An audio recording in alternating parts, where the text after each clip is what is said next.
There are places in this world where the earth refuses to keep its secrets buried, where the ground itself rejects what has been given to it, pushing back against the natural order with a violence that defies explanation.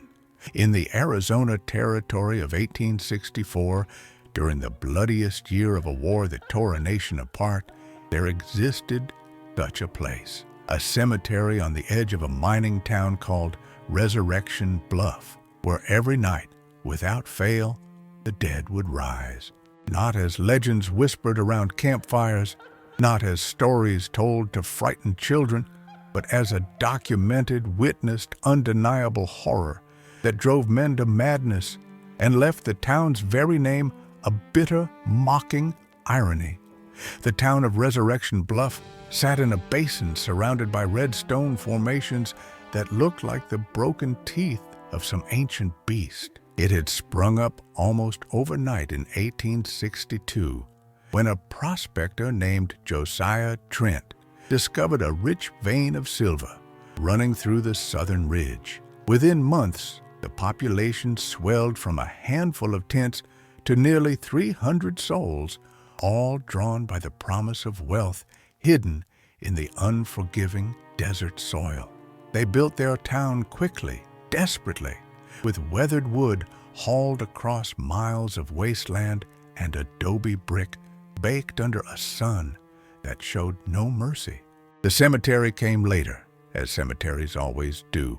It was established in the spring of 1863 on a low hill just north of town, where the wind carried the smell of creosote and sage instead of mine dust and human sweat.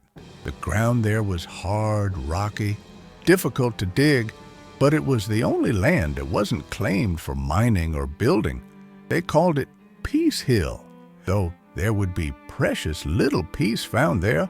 The first burial was a child, a girl of 7, who had succumbed to scarlet fever. Then came a miner crushed in a cave-in, then another child, then a woman who died in childbirth. Death came regularly to Resurrection Bluff, as it did to all frontier towns, and Peace Hill Cemetery grew steadily through that first year. No one paid much attention to the peculiarities at first. Small things. A shovel left by a grave would be found 20 feet away the next morning. Wooden crosses would be discovered uprooted, lying flat on the ground. Fresh dirt mounds would look disturbed, as though some animal had been digging. The town's grave digger, a German immigrant named Wilhelm Krauss, attributed these occurrences to coyotes or the violent winds that sometimes tore through the basin at night. He was a practical man, thick-shouldered and silent, who had dug graves in 3 countries and 2 languages. He did not believe in superstition. He believed in hard ground and harder work. But in January of 1864, Wilhelm Krauss's practical worldview began to crack. He had buried a Mexican laborer named Miguel Santos on a Tuesday afternoon, a man who had died from an infected wound sustained in the mines. The grave was 6 feet deep, as all of Krauss's graves were, measured precisely with a marked rope. He had filled it himself, tamping down each layer of earth with the flat of his shovel, a technique he had perfected over years of practice. The headstone, a simple wooden cross with Santos's name carved into it, was firmly planted. Krauss had left the cemetery as the sun touched the western mountains, satisfied with his work. The next morning, when he returned to dig a grave for another man, he found Miguel Santos's grave open, not disturbed, open. The dirt had been removed and piled neatly beside the hole, as though someone had excavated it with methodical care. The coffin, a plain pine box that the town carpenter had made for $3, was visible at the bottom of the grave. It was closed. Whatever had opened the grave had not touched the coffin itself. Krauss stood at the edge of that hole for a long time, his breath forming clouds in the cold morning air, trying to understand what he was seeing. His first thought was grave robbery, though there was nothing of value to steal. Santos had been buried in his work clothes with his rosary and nothing else. His second thought was desecration, some act of hatred or madness, but there were no signs of violence, no obscene marks or deliberate destruction. The grave had simply been opened, as if someone had carefully undone Krause's work with the same methodical precision he had used to complete it. He filled the grave again that morning, and he mentioned the incident to no one. He told himself it was vandals, drifters, someone with too much time and too little sense. But 3 days later, it happened again. And this time, it was not just one grave, it was four. 4 separate burial sites ranging from fresh interments to graves that were nearly a year old, all excavated during the night. The dirt was piled neatly beside each hole. The coffins were visible but undisturbed.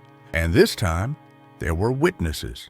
A miner named Robert Chesney, returning drunk from the saloon at 3 in the morning, had heard sounds coming from the cemetery.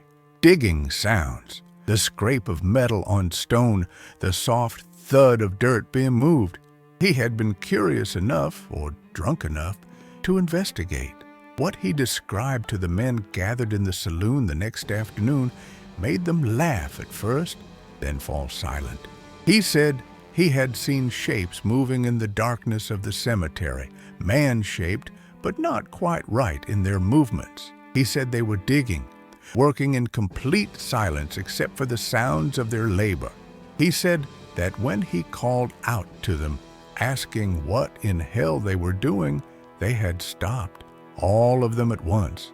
And then they had begun to walk toward him with a gait that was wrong, jerky, like puppets on poorly controlled strings. He had run. He was not ashamed to admit it. He had run back to town and spent the rest of the night with a lamp burning in his room and his pistol loaded on the table beside his bed. The men might have dismissed Chesney's story entirely if not for the undeniable evidence in the cemetery. 4 open graves, 4 piles of displaced earth. Krause filled them all again, working in grim silence, and that evening he went to see Father Sebastian Martinez, the town's priest. Father Martinez was a thin, intense man from New Mexico who had established the town's only church in a converted storehouse. He had seen hard things in his 38 years, had ministered to the dying and the desperate, had performed last rites on men who had killed and men who had been killed.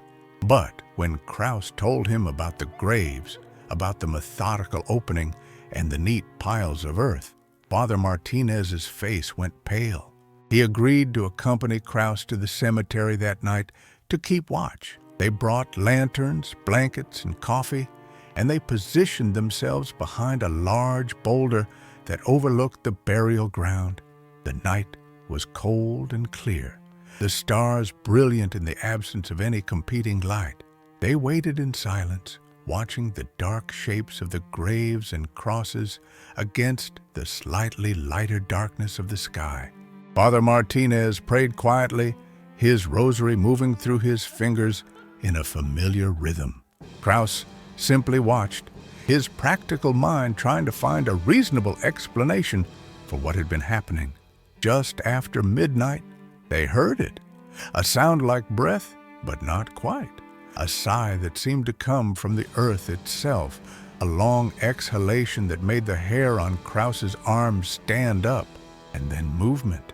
From one of the graves, the one belonging to a prospector named James Harding, who had died of pneumonia 2 weeks earlier, the dirt began to shift, not from above, as if something was digging down, from below, as if something was pushing up from underneath. Krause felt his mouth go dry.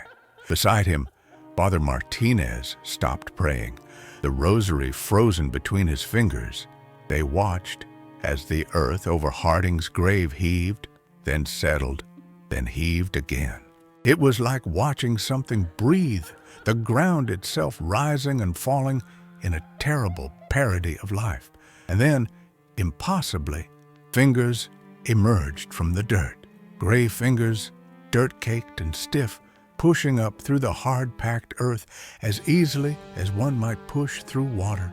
Father Martinez stood, his legs shaking so badly Kraus could hear the priest's joints clicking. He raised his lantern, and the light fell across the grave. What they saw next would haunt both men for the remainder of their lives. The thing that pulled itself from James Harding's grave was not a man, though it had once been. It was a corpse, preserved by the cold, dry air of the Arizona desert, still wearing the burial suit that had been donated by the townspeople. Its face was slack, eyes closed, mouth slightly open. It moved with terrible purpose, dragging itself up from the earth with methodical movements that suggested consciousness without awareness, intention without thought. It climbed from the grave and stood, swaying slightly, dirt cascading from its clothes and hair. And then, as Kraus and Father Martinez watched in paralyzed horror, it walked to the pile of earth beside the grave, knelt, and began to push the dirt back into the hole. Using its hands, its arms, moving with the same methodical care that had been evident in the excavation, it filled in the grave it had just emerged from. It worked steadily, tirelessly, until the hole was filled and the earth was mounded over.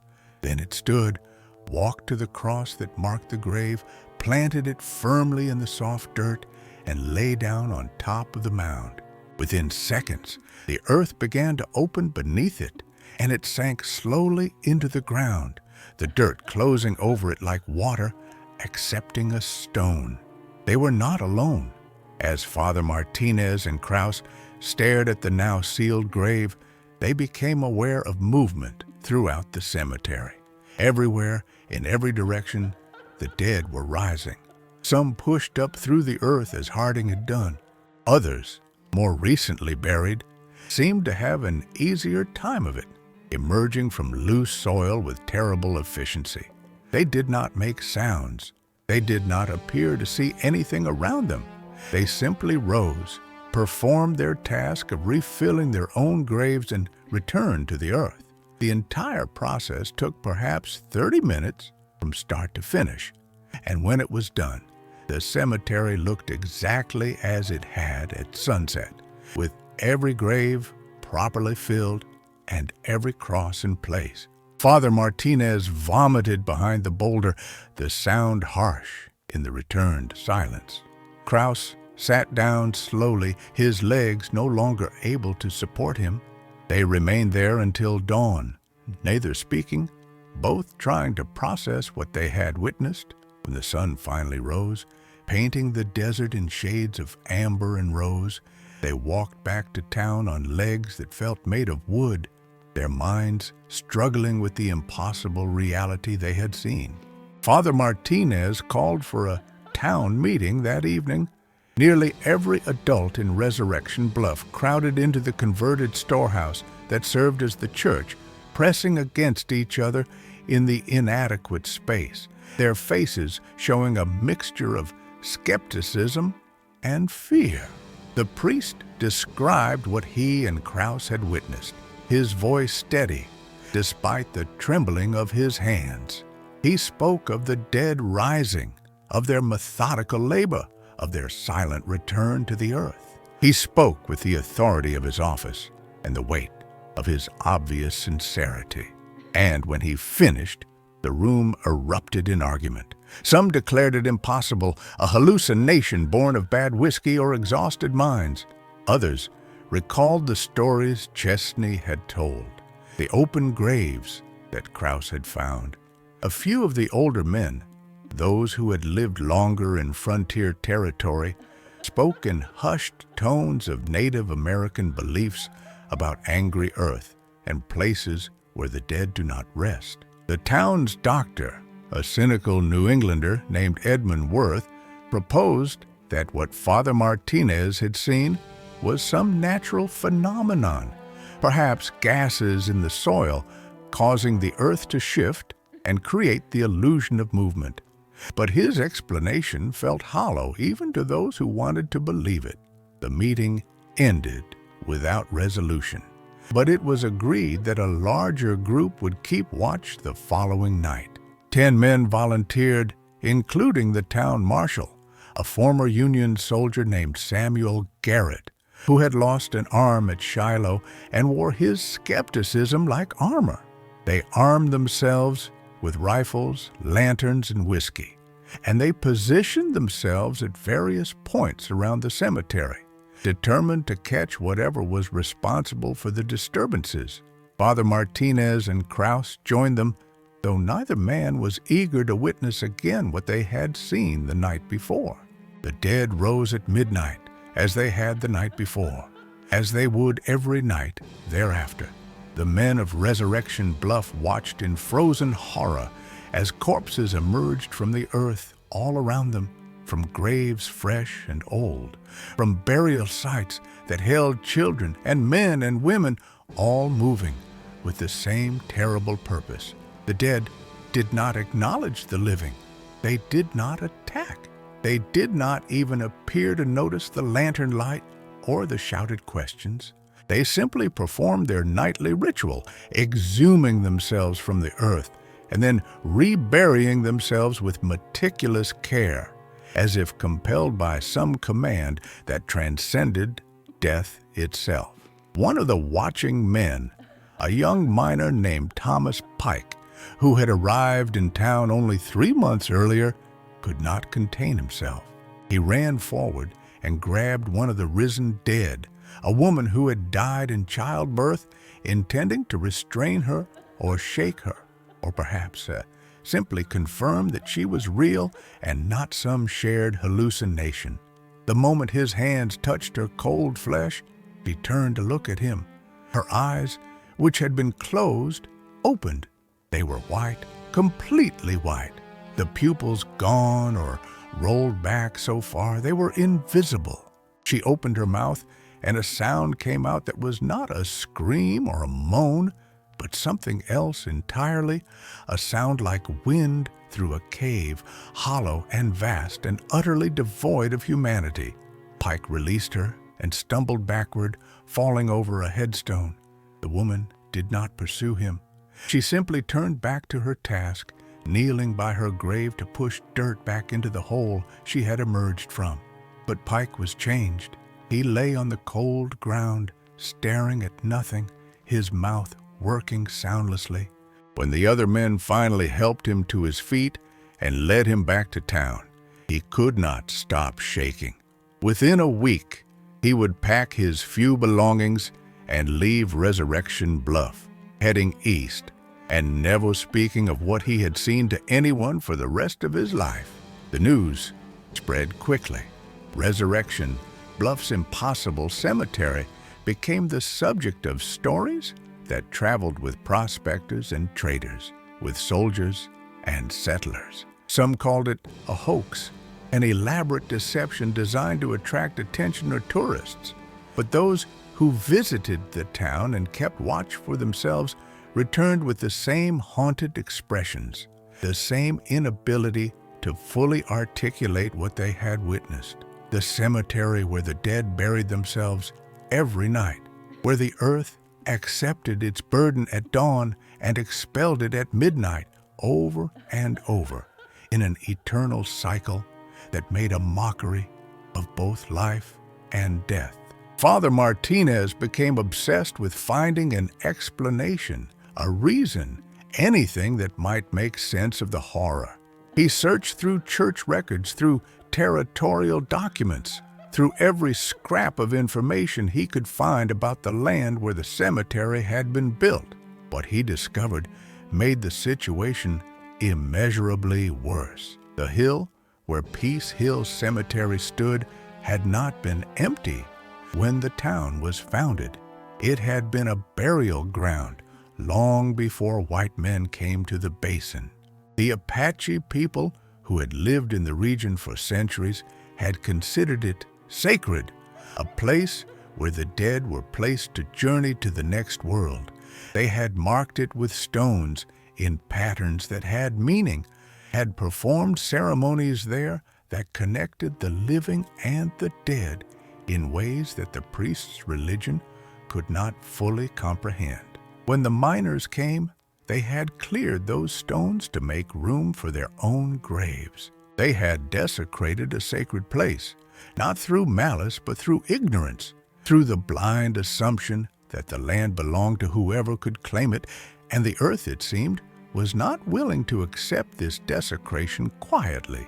It was rejecting what had been buried in it, forcing the dead to perform their own exhumation and reburial each night, an endless punishment for the violation of sacred ground.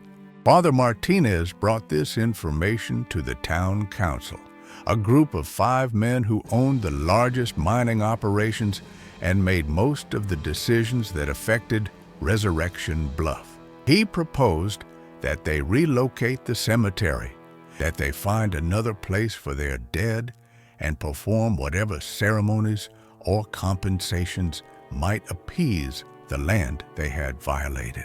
The council listened to his proposal in cold silence. When he finished, the head councilman, a hard-faced Missourian named Jeremiah Stone, told him that moving a cemetery was expensive, that it would require enormous labor, and that it would set a dangerous precedent of superstition over progress. The dead might rise every night, Stone said, but they were not harming anyone. They were not attacking the living or leaving the cemetery grounds. What did it matter if they engaged in this peculiar behavior?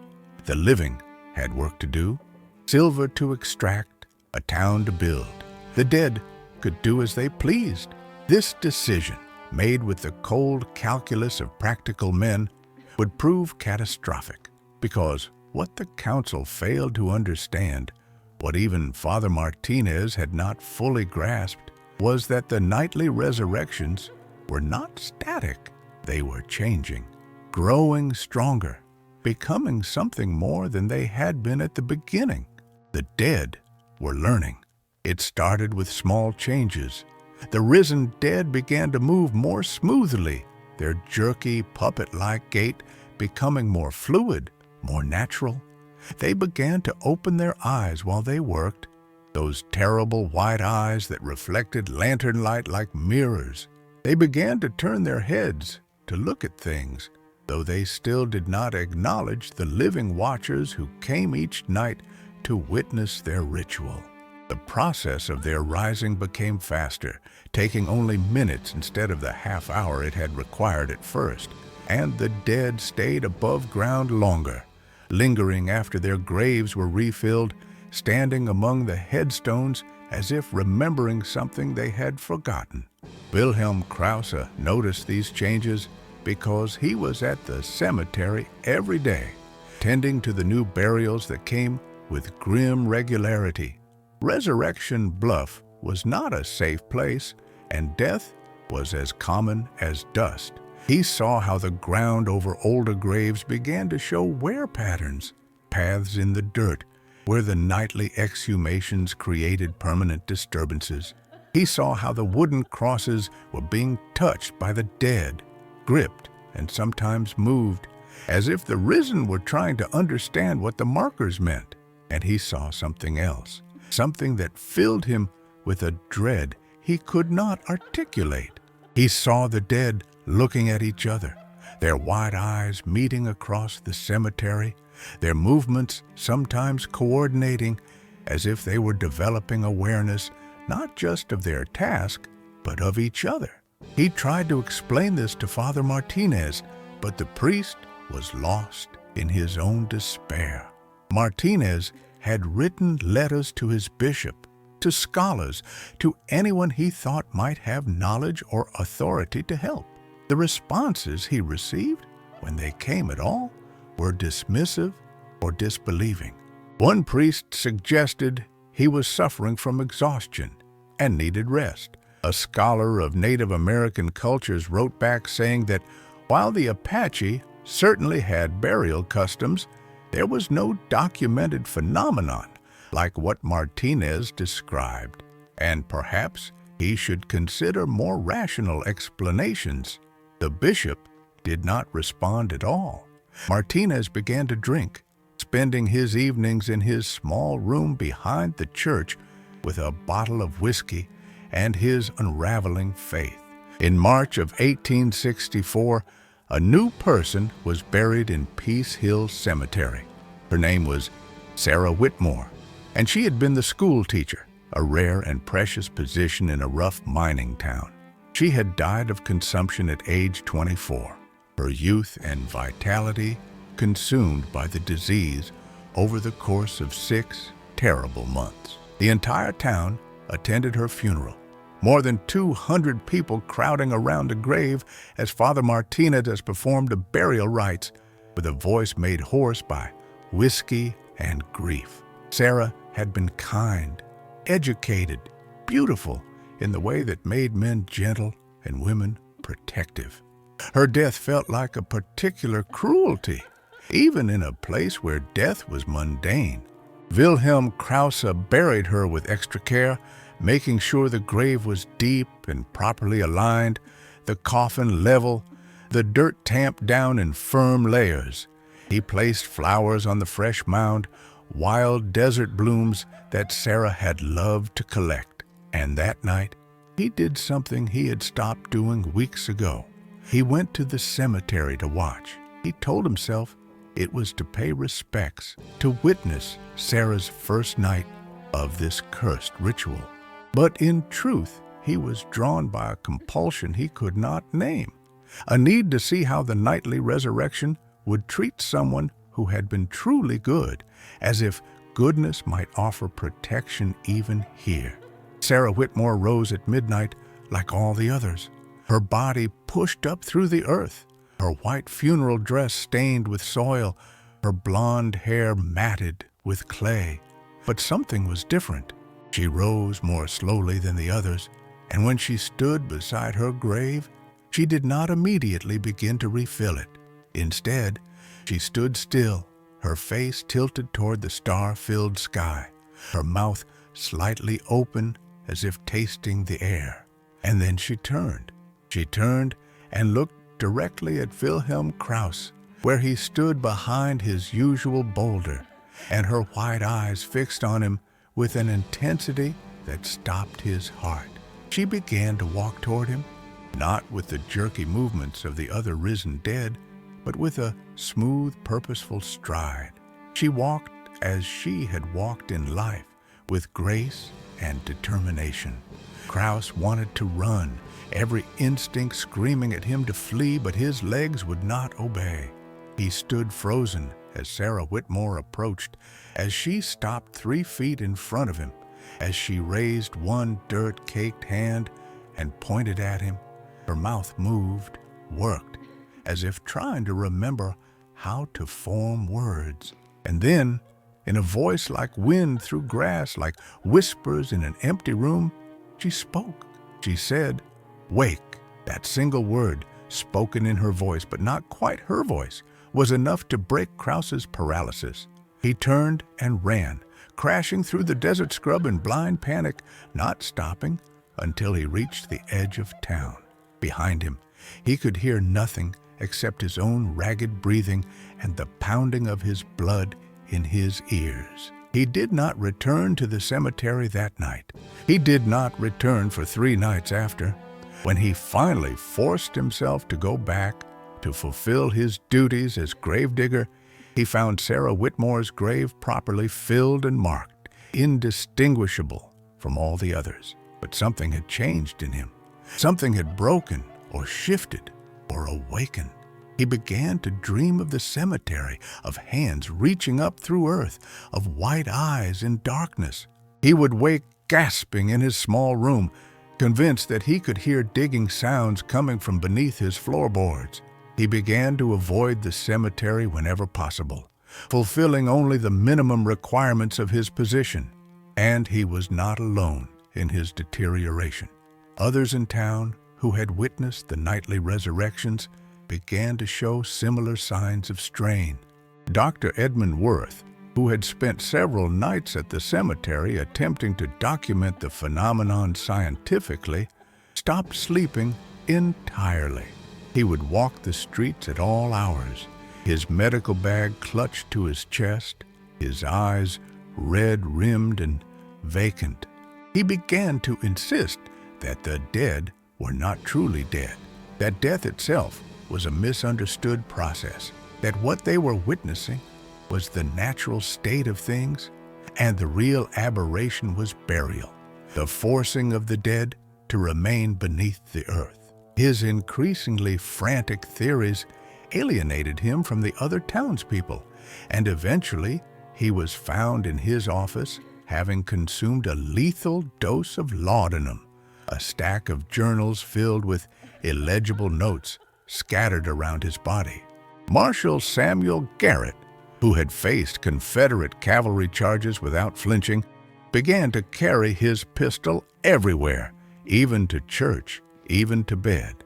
He would sit in his office for hours, staring at the wall, one hand always on his weapon.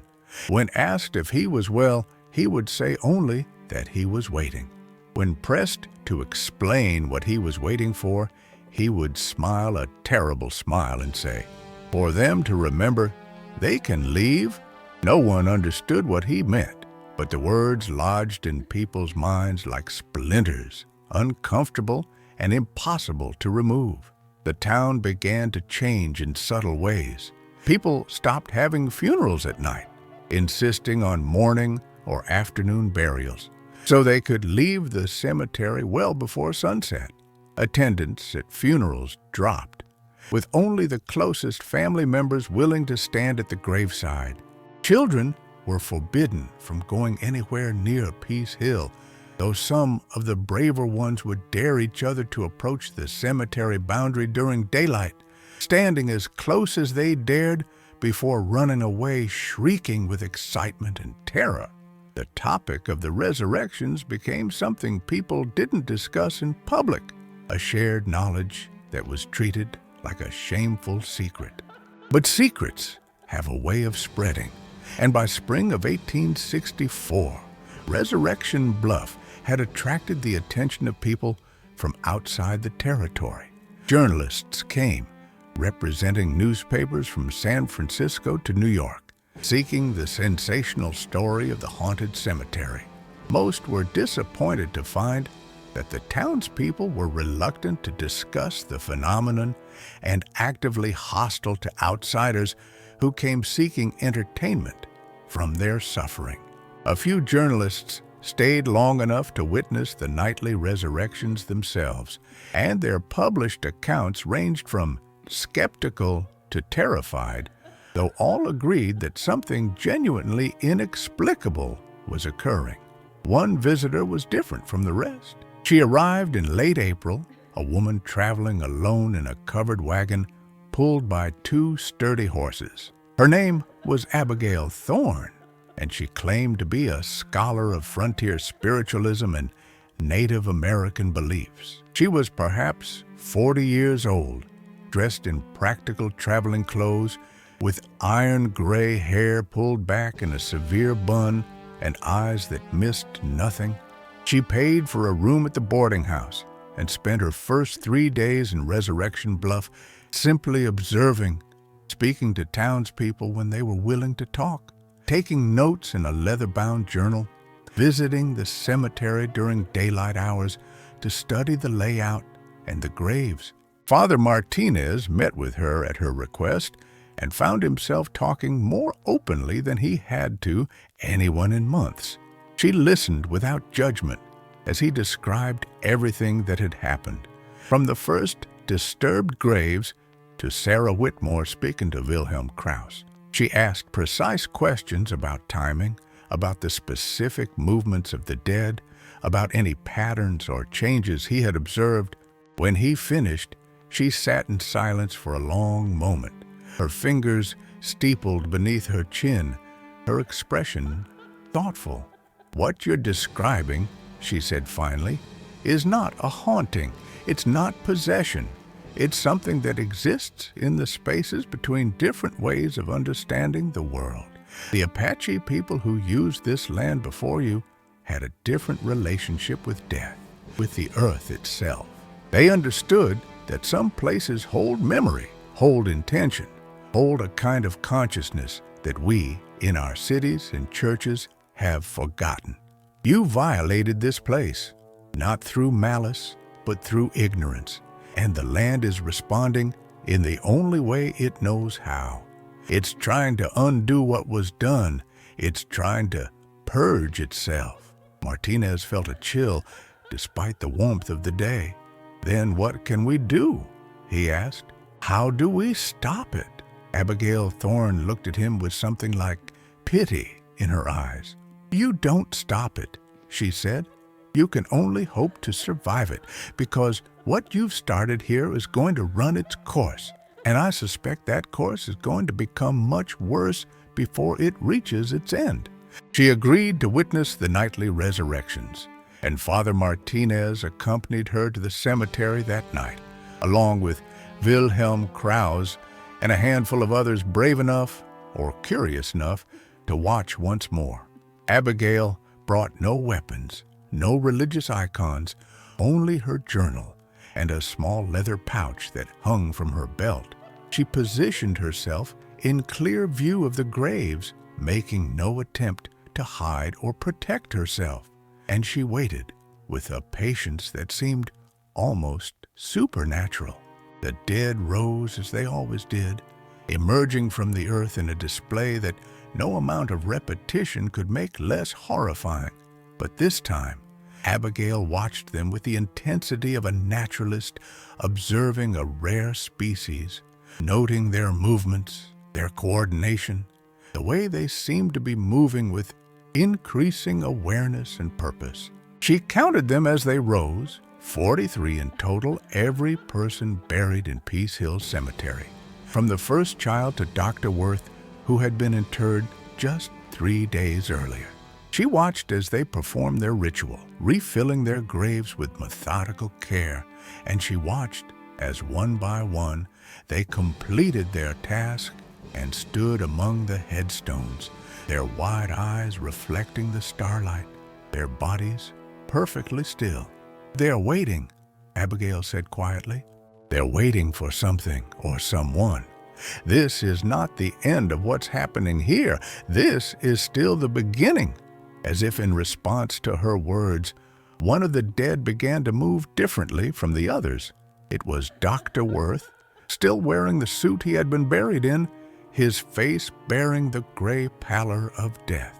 He turned his head slowly, surveying the cemetery with those terrible white eyes, and then he began to walk, not toward his own grave, but toward the cemetery boundary, toward the path that led down the hill to the town. The other dead watched him go, their heads turning in unison to track his movement, and then, as if receiving some silent signal, they began to follow. 43 corpses, moving in a loose procession down the hill toward the resurrection bluff. They walked with the same purposeful stride that Sarah Whitmore had used when she approached Krause, smooth and determined. The living watchers stood frozen, unable to process what they were seeing, unable to understand what it meant. Father Martinez found his voice first, shouting a warning, though what he was warning against he could not have said. The sound seemed to have no effect on the dead, who continued their inexorable march toward the town. Krause ran. He ran ahead of the procession, his legs pumping, his lungs burning, racing down the hill to Resurrection Bluff to raise the alarm. He burst into the town's main street shouting, "They're coming! The dead are coming!"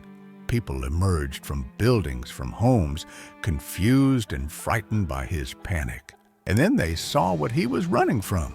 They saw the line of corpses walking down the hill in the moonlight, a processional of the dead that violated every natural law and every human hope. Panic spread through the town like fire through dry grass. People screamed, ran, grabbed weapons, barricaded themselves in buildings.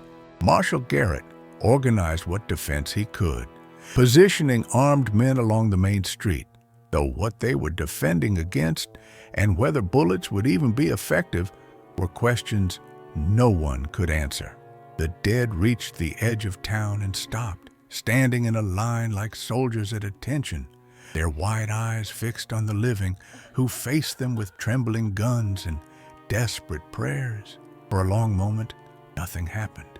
The two groups faced each other across 20 yards of empty street, the living and the dead, in a confrontation that felt like the end of all things. And then Dr. Worth stepped forward from the line of corpses. His mouth opened, worked, his gray tongue moving clumsily as he tried to remember the mechanics of speech. When words finally came, they were in his voice, but not his voice, coming from him, but not from him, as if he were a vessel for something else, speaking through him. "Leave," the thing speaking through Worth said. "This place is not yours. This earth rejects you. Depart while the way is still open."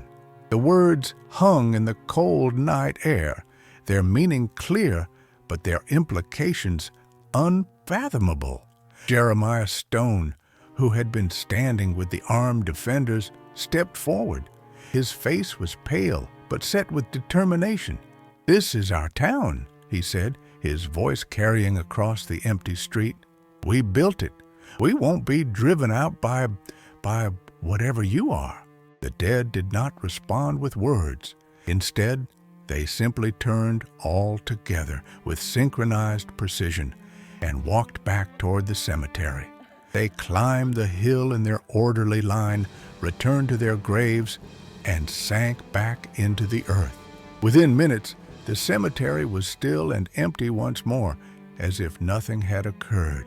But everyone who had witnessed it knew that something fundamental had changed. The dead were no longer content to perform their nightly ritual within the bounds of the cemetery. They had delivered a message, an ultimatum, and now the question was whether anyone would heed it. The town council met in emergency session the next morning. The debate was fierce and divided. Jeremiah Stone insisted that leaving would be surrender, that they could not abandon valuable mining claims and establish businesses because of what might be superstition or mass hallucination. Others argued that staying was madness, that the warning delivered by the dead should be taken seriously. Still others proposed compromise. Perhaps they could relocate the cemetery, make offerings to appease whatever force was at work, find some way to coexist with the horror that had taken root in their town. Abigail Thorne was invited to speak to the council, and what she told them offered no comfort. "You are dealing with something that exists outside the framework of European understanding," she said. "The land here has memory, has consciousness of a sort. It was sanctified by one people and violated by another. What's happening is not supernatural in the way you think of ghosts or demons. It's the land itself, asserting its nature, rejecting what violates it. Moving the cemetery might have helped 6 months ago. Now, the damage is done. The cycle has been established. And based on what I've observed, it's accelerating. The dead are becoming more active, more aware. That warning you received was just the beginning. If you stay, I believe they will return. And next time, they may not simply deliver a message." "Then what do you suggest?" Stone demanded. Abigail looked at him with those penetrating eyes. "I suggest you listen to them. I suggest you leave. Let this place return to what it was before you came. Sometimes the only way to survive is to acknowledge that you never should have been there in the first place." The council voted. 3 members supported immediate evacuation. 2, including Stone, voted to stay. With no clear majority, they decided to put the matter to a town vote the following day. That night, approximately 40 people packed their belongings and left Resurrection Bluff under cover of darkness, unwilling to wait for any democratic process. Among them was Wilhelm Krause, who loaded his few possessions into a wagon and departed without saying goodbye to anyone, his face a mask of exhausted terror. The town vote took place on a bright morning that seemed to mock the darkness of the subject being decided. Of the 218 people remaining in Resurrection Bluff, 132 voted to evacuate, while 86 voted to stay. It was agreed that those who wished to leave would depart within the week, with transportation and supplies arranged collectively. Those who chose to stay would maintain the town and continue mining operations. The division was bitter, with families splitting, friendships ending, accusations of cowardice and stupidity flying from both sides. Father Martinez voted to leave, and he felt the weight of that decision like a physical burden. His church, his flock, his calling, all of it felt like failure. But he could not deny what he had seen, what he had witnessed night after night. Staying seemed not like courage, but like suicide. Abigail Thorne, having delivered her assessment, departed 3 days before the main evacuation, heading east with her wagon and her notes, leaving behind a town tearing itself apart in indecision and fear. The exodus began on a Sunday morning. A long train of wagons and people on foot heading southeast toward Tucson. They left behind buildings, equipment, personal possessions too heavy or too cumbersome to transport. They left behind graves of loved ones, though most were too terrified to visit the cemetery one final time to pay respects. They left behind everything they had built, purchased with sweat and hope and silver money, because the alternative had become unthinkable. Father Martinez rode in one of the last wagons, looking back at the church he had served, the cross still visible on its converted storehouse roof. He wondered if he would ever perform a mass again, if his faith had been so shaken by what he had witnessed that he could no longer stand before God with honest conviction. Those who remained, the stubborn, the greedy, the truly brave or truly foolish, gathered in the street to watch the evacuees depart. Jeremiah Stone stood at the front, his arms crossed, his face set in lines of bitter determination. He had invested everything in Resurrection Bluff, had seen it grow from nothing into a thriving town. He would not abandon it because of some unexplained phenomenon that had harmed no one, that could probably be explained by rational means if given enough time and study. The mines were still producing silver. The town still had value. They would endure, and those who fled would regret their cowardice. That night, the 58 people remaining in Resurrection Bluff locked themselves in their homes and waited. They did not go to the cemetery. They did not keep watch. They simply waited, listening to the sounds of the desert night, trying to convince themselves that they had made the right choice. The town felt vast and empty without its full population, the dark windows of abandoned buildings like vacant eyes staring at nothing.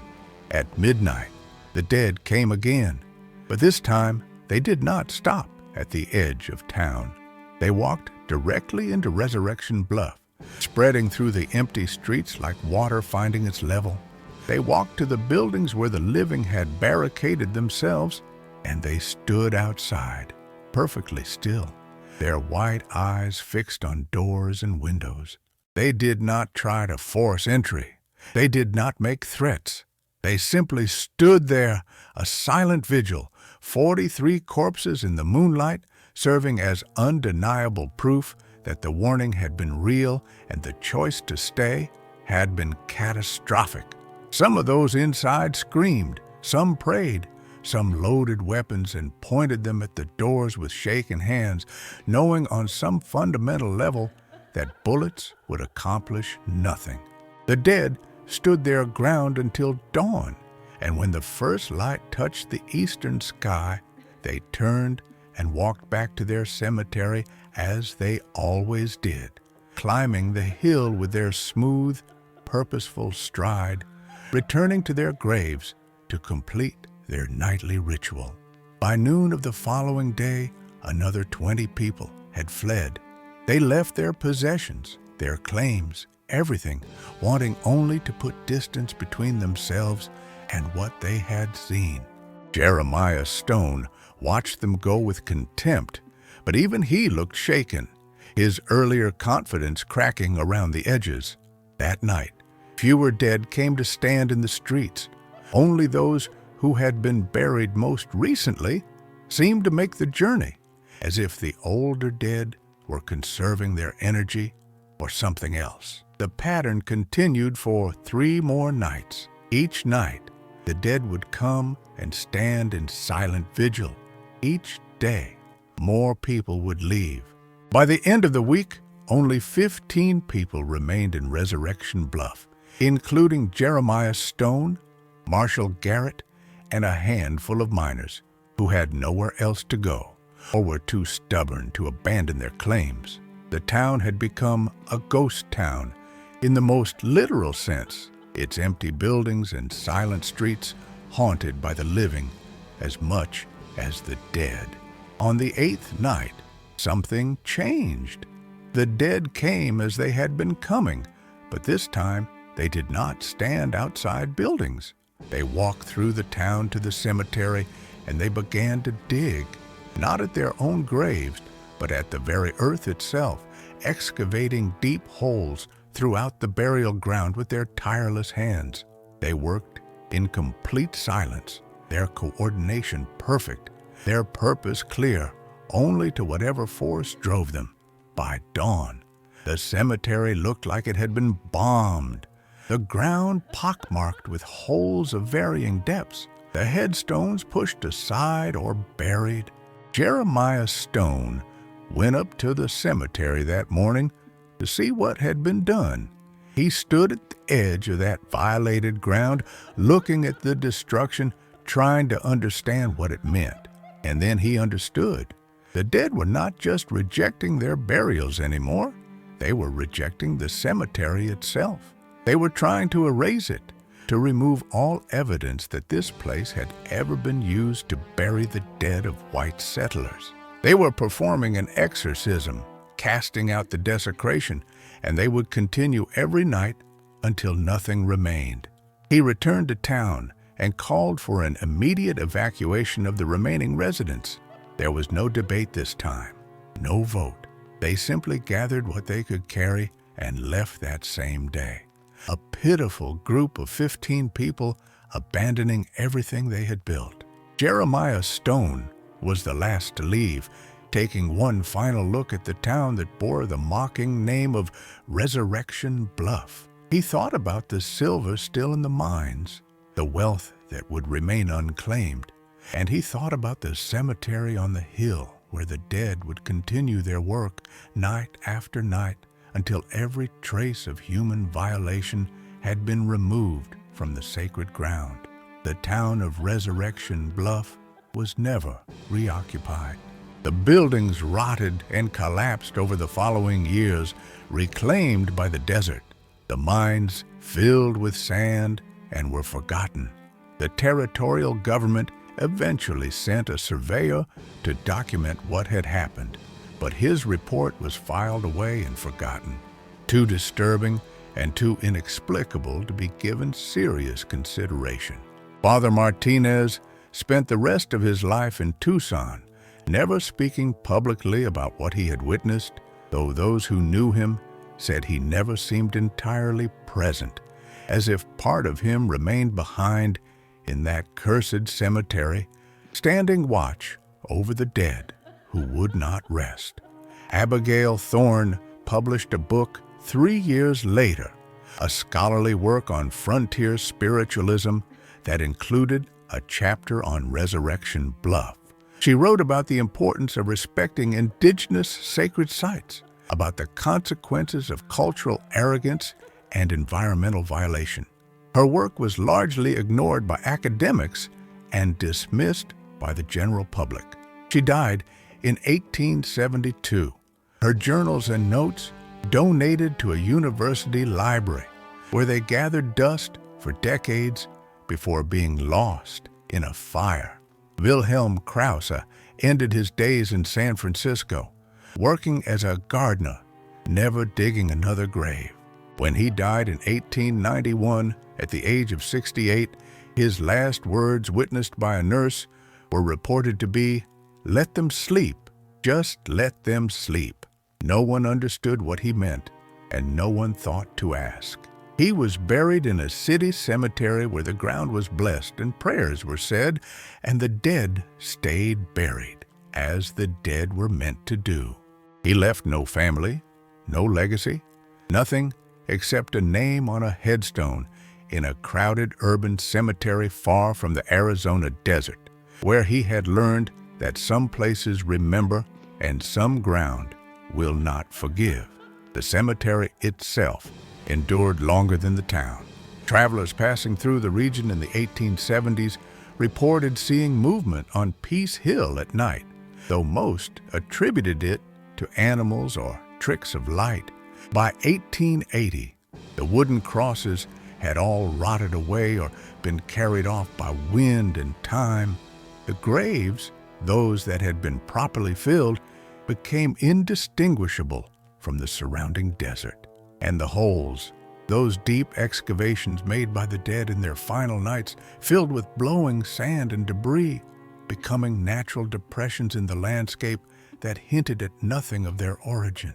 In 1895, an Apache elder named Nye was interviewed by an anthropologist studying tribal burial customs. When asked about places in Arizona that were considered sacred to his people, he mentioned a hill in a basin surrounded by red rock formations where no Apache would camp or hunt. When pressed for details, he said only that the earth there had a long memory and did not forgive disrespect.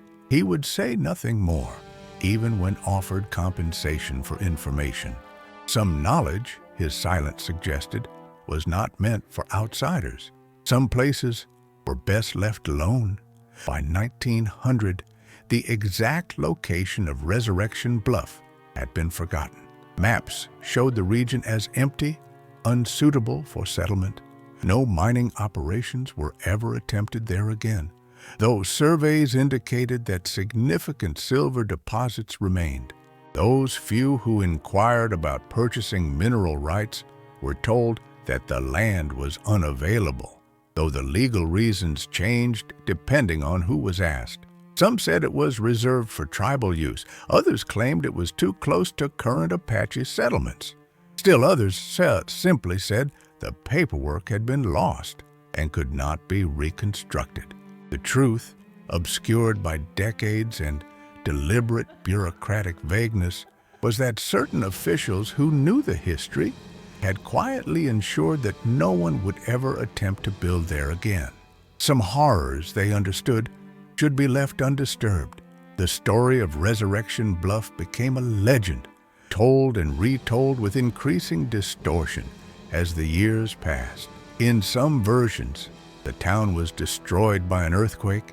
In others, disease wiped out the population. A few accounts mentioned Indian attacks, though there was no historical record of any such conflict in that location. The true story, documented in Father Martinez's letters, in the journals of Abigail Thorne, in the scattered testimony of those who had lived through it, was too strange to be believed and too disturbing to be comfortable. It was easier to accept a mundane explanation, to consign the real events to the realm of impossible things that rational people did not discuss. But those who had been there, who had seen the dead rise night after night to perform their endless ritual, carried the truth with them always. It was in the way they startled at unexpected sounds, the way they avoided looking at cemeteries when they passed, The way they could never quite shake the feeling that the ground beneath their feet was thinner than it should be, more permeable, less trustworthy. They had learned something that most people would never know, that death is not always final, that the earth has memory and will, and that some violations can never be forgiven, only endured. In 1923, a young researcher named David Herschel became interested in the legend while studying frontier ghost stories for his doctoral dissertation. He tracked down surviving records, interviewed the few remaining people who had known evacuees from Resurrection Bluff, and pieced together a rough approximation of what had occurred. His dissertation included a chapter on the incident, framed as an example of collective hysteria and cultural displacement anxiety.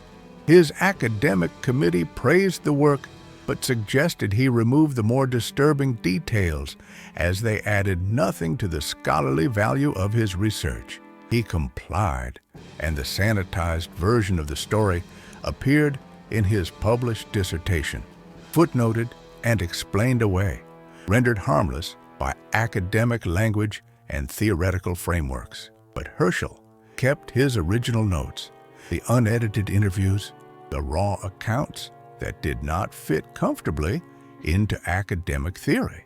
He kept them in a locked box in his office, and sometimes, late at night, he would take them out and read them, trying to reconcile the consistent details across multiple independent witnesses with the rational worldview his education had given him. He never could. The pieces fit too well to be fabrication, but described events too impossible to be real. The contradiction troubled him for the rest of his career, a splinter in his mind that he could neither remove nor ignore. He died in 1958, and his papers were donated to a historical society that cataloged them without particular interest. The box with his Resurrection Bluff research was misfiled, placed among documents related to Arizona mining history rather than folklore studies. It sat unopened for decades, and when it was finally rediscovered during a library reorganization in 1984, the documents were badly damaged by moisture and age. Much of the text was illegible, the handwritten interviews reduced to ghost images on deteriorating paper. The Historical Society considered restoration, but decided the documents were not significant enough to justify the expense. They were placed in long-term storage, where they likely remain today, preserved but inaccessible, evidence of impossible events that no one cared enough to investigate. The land where Resurrection Bluff once stood is now part of a wilderness preservation area, protected by federal law from development or disturbance. Hikers occasionally pass through the region, following marked trails that curve around the basin, never quite reaching the center where the town once stood. Some report feeling uneasy in that area, a sense of wrongness that has no obvious source. They hurry through, not understanding why they feel compelled to leave, but trusting their instinct to put distance between themselves and that place. The more sensitive among them report dreams afterward, dreams of hands emerging from earth, of white eyes in darkness, of being buried alive and unable to scream. Park rangers who patrol the area are warned during their training about the psychological effects of isolation and how the human mind can create threats where none exist. They are not told about Resurrection Bluff. They are not told about the cemetery where the dead buried themselves twice every night for 8 nights in 1864. That knowledge is not considered relevant to their duties, but sometimes, on very still nights, rangers stationed at the nearest outpost report hearing sounds from the direction of the old town site. Digging sounds, they say, though they know there's nothing there, just empty desert and wind-carved rock. just the earth settling, they tell themselves, or small animals burrowing. Nothing to investigate, nothing to fear. They write nothing in their reports, afraid of seeming foolish or unstable. They say nothing to their colleagues, not wanting to start rumors or invite ridicule. They simply remember the sounds, and they avoid that section of their patrol route when they can. And they transfer to different postings when the opportunity arises, seeking distance from something they cannot name.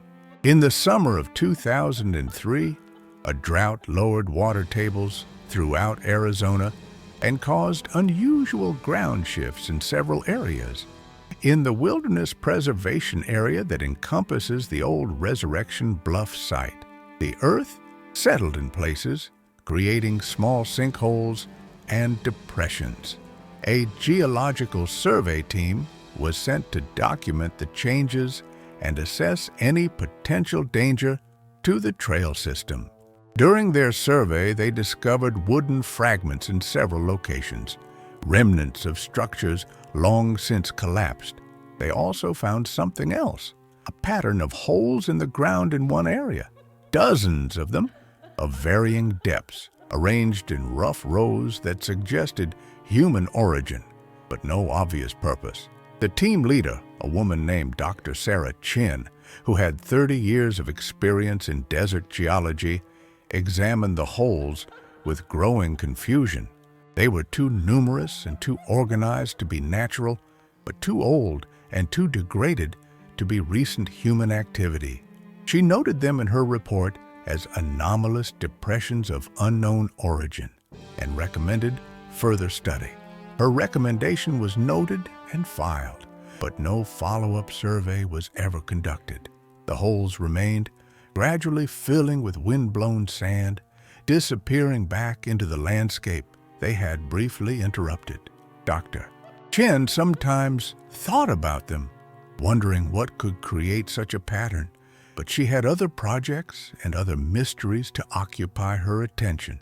The holes in the Arizona desert joined the long list of things she meant to investigate further, and never did curiosity set aside in the press of more immediate concerns. But the holes remained, even as they filled and flattened. They remained as a mark, a scar, a memory written in the earth itself. They remained as evidence that something happened there, something that violated the natural order so profoundly that even a century and a half later, the land bore the marks of its resistance. They remained as a warning that would never be read, a message from the earth itself saying, "This place is not yours, was never yours, will never accept what you tried to make it." The dead of Resurrection Bluff, whose names are lost and whose graves are unmarked, whose nightly resurrections drove a town to abandonment and a priest to despair, are gone now in the way that all things eventually go. Their bodies long since returned to dust, their consciousness, if they ever had any during those terrible nights, dispersed back into whatever mystery we call death. But their actions, their nightly ritual of exhumation and reburial, their final march into town to deliver a warning, their relentless excavation of the cemetery that violated sacred ground, these things remain in the historical record, however fragmented and doubted. They remain in letters and journals and official documents, in the scattered testimony of those who saw and could not unsee, in the gaps where a town should be on old maps, but isn't, in the careful bureaucratic language that ensures that particular parcel of land will never be developed or disturbed. They remain as a story that no one quite believes, but that everyone who hears it feels in some deep place that has nothing to do with belief.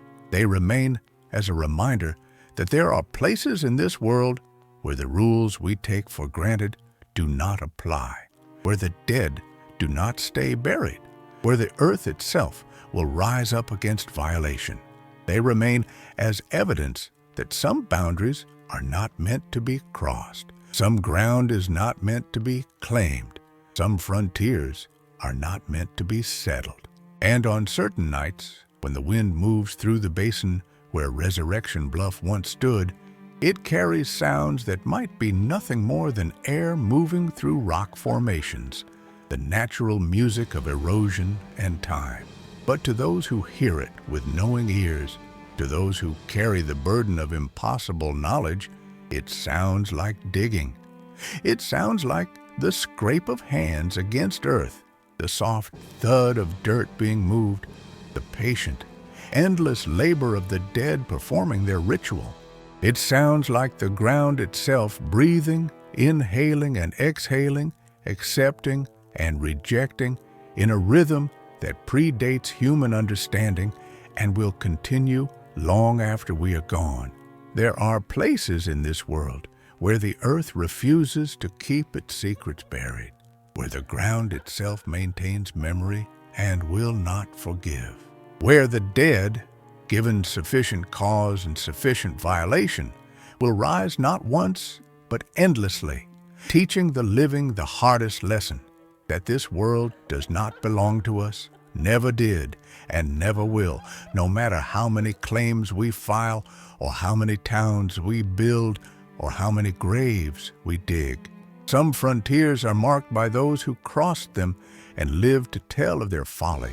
Others are marked by those who crossed them and vanished, leaving behind only questions and warnings and the sound of digging in the night.